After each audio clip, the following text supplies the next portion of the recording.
Hola papus, bienvenidos a este análisis detallado de Cry of Fear, o como me gusta llamarlo, me cagué del miedo. Este es un juego que, a pesar de su estatus de culto en el género del terror, no está exento de defectos. Personalmente, le doy un 6/5, y si me siento exigente, incluso un 6.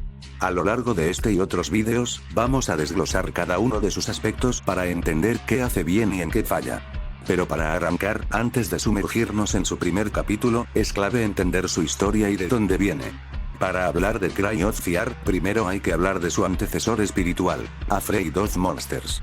Creado por el mismo equipo, Team 6 Callar, Afraid of Monsters nació como un mod de Half-Life en 2005 y rápidamente se hizo conocido por su atmósfera asfixiante, su estilo visual pixelado pero perturbador y su enfoque en el horror psicológico. En él, controlamos a David, un joven adicto a los analgésicos que termina atrapado en una pesadilla surrealista. Lo que comenzó como una dependencia a las drogas se convierte en una lucha desesperada por la supervivencia contra criaturas grotescas y una mente fracturada. Siguiendo el éxito de Afraid of Monsters, en 2012 Team 6 Callar lanzó Cry of Fear, un proyecto mucho más ambicioso.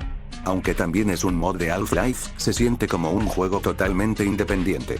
Con una narrativa más estructurada, escenas cinemáticas y un enfoque más profundo en el terror psicológico, Cry of Fear busca sumergirnos en la mente de Simon Henriksson, un joven que despierta en una versión retorcida de su ciudad natal sin recordar cómo llegó allí. Desde el primer momento, el juego nos bombardea con una sensación de incomodidad y aislamiento. La combinación de entornos oscuros, diseño de sonido opresivo y enemigos grotescos crea una experiencia que juega con nuestros nervios. Pero, ¿realmente logra ser un buen juego de terror o simplemente se apoya en trucos baratos para asustarnos? Esa es la cuestión que iremos respondiendo. Y para ello, empecemos con su primer capítulo, Perdido en la ciudad.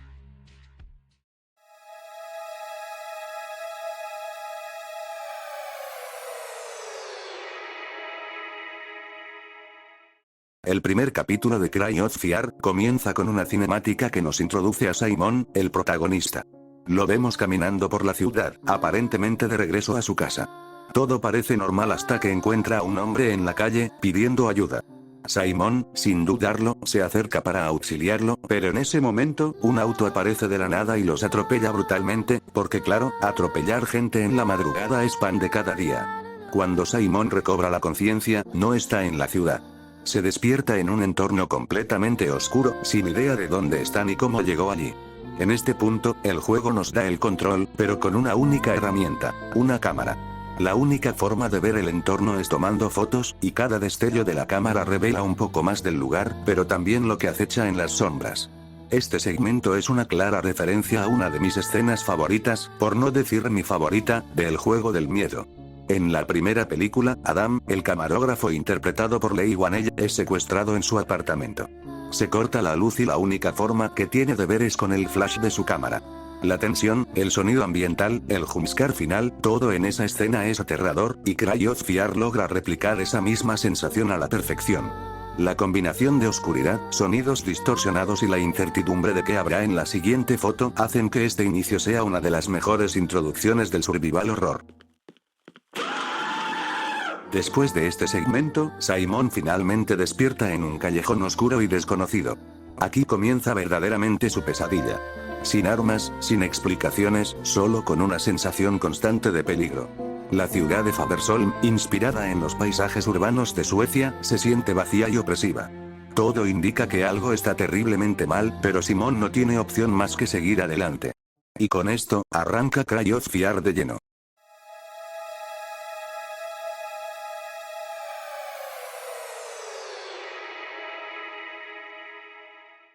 Si hay algo que Cry of Fear hace realmente bien, es la atmósfera. Desde el primer capítulo, el juego logra sumergirte en un mundo opresivo, inquietante y lleno de peligro.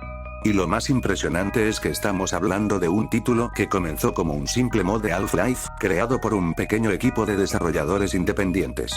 Para ser un juego gratuito, la calidad de su ambientación y diseño de niveles es increíblemente alta, algo que incluso muchos títulos de terror con presupuesto envidiarían. La ciudad de Fabersholm es fría, solitaria y hostil. Las calles vacías, los edificios en ruinas y los callejones estrechos te hacen sentir atrapado en un lugar que no pertenece al mundo real. Los diseñadores del juego supieron aprovechar cada rincón para generar incomodidad y desorientación. Nunca sabes qué te espera en la siguiente esquina, y la falta de recursos desde el inicio refuerza esa sensación de vulnerabilidad. Uno de los puntos más interesantes de este capítulo es la escritura ambiental. A lo largo de los niveles, encontramos pequeños detalles que nos cuentan historias sin necesidad de diálogos o cinemáticas. Y esto nos lleva a uno de los elementos más perturbadores de Cry of Fear, la historia de fondo. Uno de los momentos más escalofriantes del primer capítulo ocurre cuando Simon entra en un viejo complejo de apartamentos. Al principio, parece un segmento típico de exploración en un survival horror, pero a medida que avanzamos, descubrimos que este lugar esconde algo mucho más siniestro. A través de documentos, fotos y la propia ambientación del lugar, nos enteramos de que aquí vivía un hombre enfermo, un acosador que se dedicaba a fotografiar niños. Pero no solo los fotografiaba, después los secuestraba y los asesinaba. Este detalle es particularmente perturbador porque no estamos hablando de un monstruo sobrenatural ni de una criatura grotesca. Es un horror completamente realista, y eso lo hace aún más impactante. Cry of Fear no solo juega con nuestros miedos a lo desconocido, sino que también nos recuerda que el verdadero terror muchas veces proviene de la realidad misma. La forma en que esta historia está presentada es brillante. No hay una gran revelación ni un enfrentamiento directo con el acosador. En su lugar, el juego nos deja piezas sueltas, nos obliga a conectar los puntos y a darnos cuenta, poco a poco, de lo que realmente sucedió en ese lugar. El hecho de que sea algo opcional, que puedes ignorar si no prestas atención, lo hace aún más efectivo. Es un recordatorio de que, en el mundo de Cry of Fear, la maldad no siempre viene en forma de monstruos, a veces, es mucho más sutil, pero igual de aterradora. La sensación de terror sigue creciendo. Lo que parecía un simple escape de la oscuridad de los apartamentos se convierte en una constante lucha por sobrevivir en un mundo donde todo parece estar en su contra. En esta parte del capítulo, los pasillos desmoronados cobran vida, no solo por la atmósfera, sino por los enemigos que acechan en cada esquina. Los primeros monstruos del juego, estos grotescos y desfigurados seres, realmente añaden a la sensación de paranoia y desesperación. Una de las características más perturbadoras de estos monstruos es cómo reflejan los horrores del mundo de Cry of Fear. La primera vez que Simon se enfrenta a estas criaturas, en el ambiente oscuro y claustrofóbico de los apartamentos, te das cuenta de que no son simplemente monstruos, sino una representación de los miedos internos del protagonista. Lo que antes parecía una pesadilla solitaria, se convierte en algo mucho más personal. Estos niños monstruosos son como una manifestación de las experiencias traumáticas de Simon, un reflejo de la perversión de la inocencia y una analogía con los horrores del mundo real. Algo que, de nuevo, vuelve al tema de la historia de fondo, la figura del acosador. De alguna manera, estos niños monstruosos parecen ser la representación física de la pesadilla que Simon está viviendo.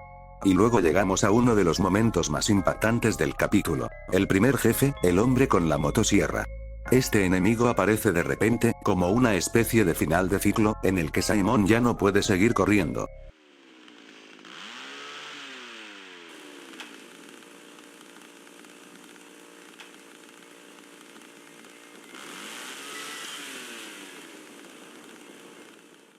El enfrentamiento es tenso y estresante, y nos presenta a un jefe que realmente destaca, aunque no por ser un desafío particularmente difícil. Ahora, algo curioso con los jefes de Cry of Fear es que, en su mayoría, no son precisamente los mejores en términos de diseño o jugabilidad.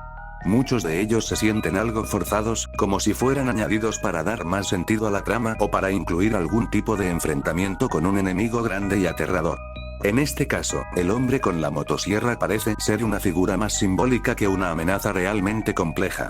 A lo largo del juego, muchos lo interpretan como una manifestación del acosador de niños, una especie de venganza o corrupción física de la figura de un hombre perturbador, pero en mi opinión, simplemente es un monstruo más para añadirle un toque de acción al juego.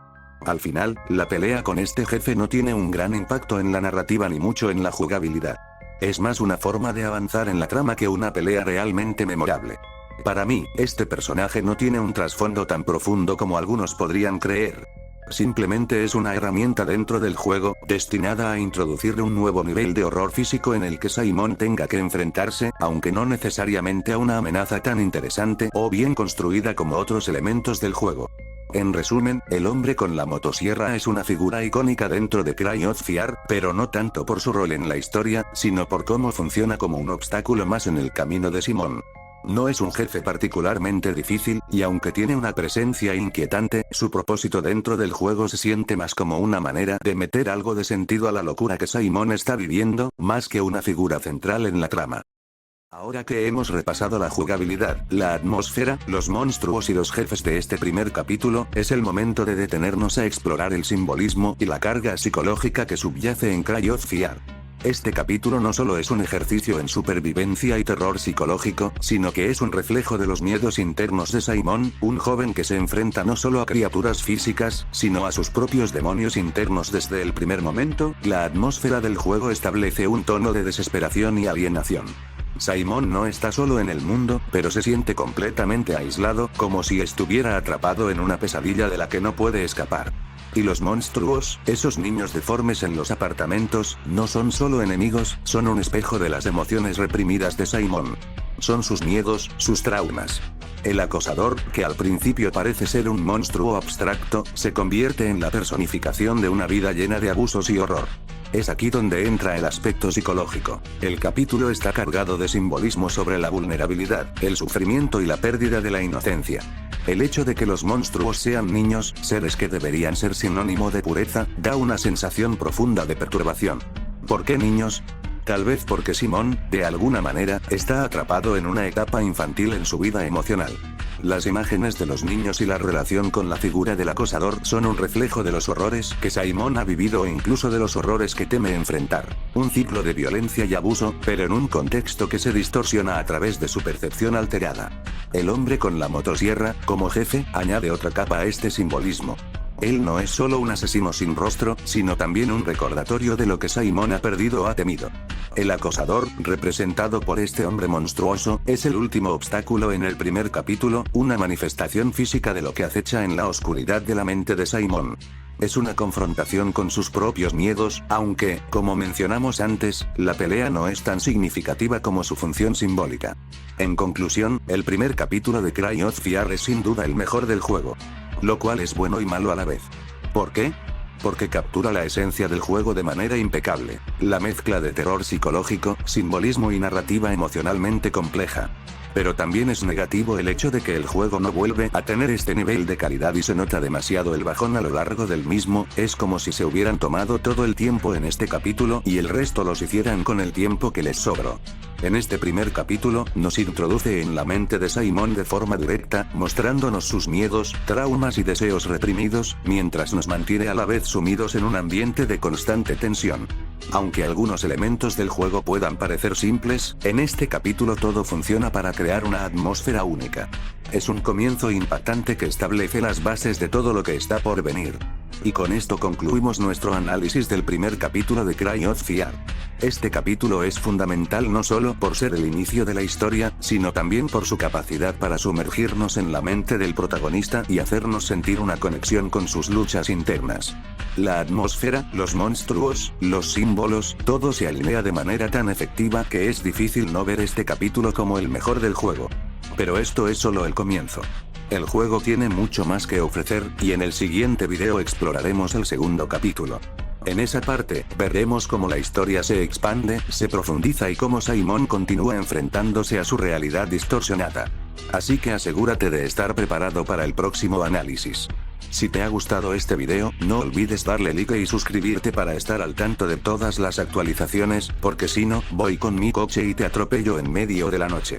Como siempre, me aborrece saber tu opinión en los comentarios. Nos vemos en el siguiente video.